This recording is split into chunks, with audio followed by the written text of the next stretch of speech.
Alam nating lahat na itong San Miguel ay gustong kumuha ng isang point guard na magaling sa depensa dahil nga yan ang nakita nilang sabihin na natin hindi maayos sa laro ni Wamit Yongson dito sa playoffs kontra dito sa Hinebra at sa TNT.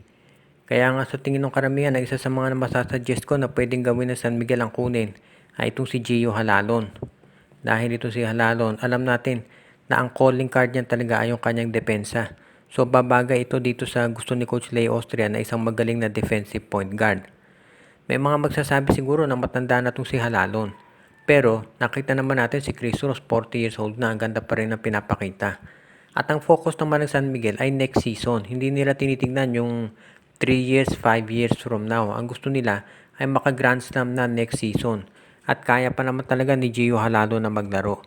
So mukhang ito ang babagay dito sa San Miguel kung kukunin nila. Alam natin na mag-expire na yung kontrata nitong si Gio Halalon, kaya nga ito ay pwede talagang makuha nitong San Miguel Beer at isama sa kanilang roster. Dahil kung sa bagay, ang San Miguel naghahanap ng isang point guard talaga na sabi nila magaling daw mag-defend at ito na nga yun yung kanilang hinahanap. At sa tingin ko mukhang magiging mas okay ang rotation ng San Miguel kung nandyan itong si Gio Halalon. At dahil dito, hindi na ako magtataka kung yan ay susubukan ni Coach Leo Austria. Actually ngayon dapat subukan na nila dahil kung magiging unrestricted free agent itong si Gio Halalon, abay mas maganda pa yan dahil wala silang kinakailangang ipalit na player para maidagdag dito sa kanilang roster. Kaya nga mukhang ganyan talaga ang magiging sabihin na nating option ng San Miguel. Kaysa naman mag-trade sila, pwede na itong kunin si Gio Halalon.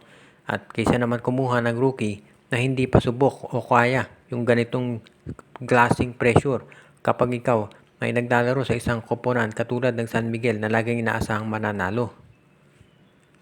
Bukod dito sa San Miguel Beer, ngayon ang isa pang team na nakikita natin na po pwedeng gumawa ng paraan para makabawi dito sa darating na season ay ang Meralco Bolts. At itong Meralco Bolts daw ngayon ay willing na makipag-trade dito sa iba't ibang mga koponan, particular na dito sa Converge Fiber Xers. Ang gusto raw mangyari ng Meralco Bolts ay makuha itong si Alex Stockton para naman sila ay magkaroon ng guard na magagamit dito sa kanilang lineup. Talaga namang masasabi natin na isa talaga dito sa pinakamahusay na guards ngayon sa PBA, itong si Alex Stockton. So kung sakasakali na ito'y makuha nitong Meralco Bolts, magkakaroon na ng isang magandang kasama itong si Chris Newsome. Alam din natin na itong si Chris Newsome ay naghahanap ng isa pang point guard na makukomplement yung laro niya at yan ay magagawa ni Stockton. Kung sakasakali, magiging mataas ang presyo nitong si Stockton dahil syempre, hindi yan basta-basta ititrade na lamang nitong si Coach Franco Atienza. Pero kung magkakaroon ng agreement ang Meralco at itong Converge, magiging maganda ito para dito sa Bolts.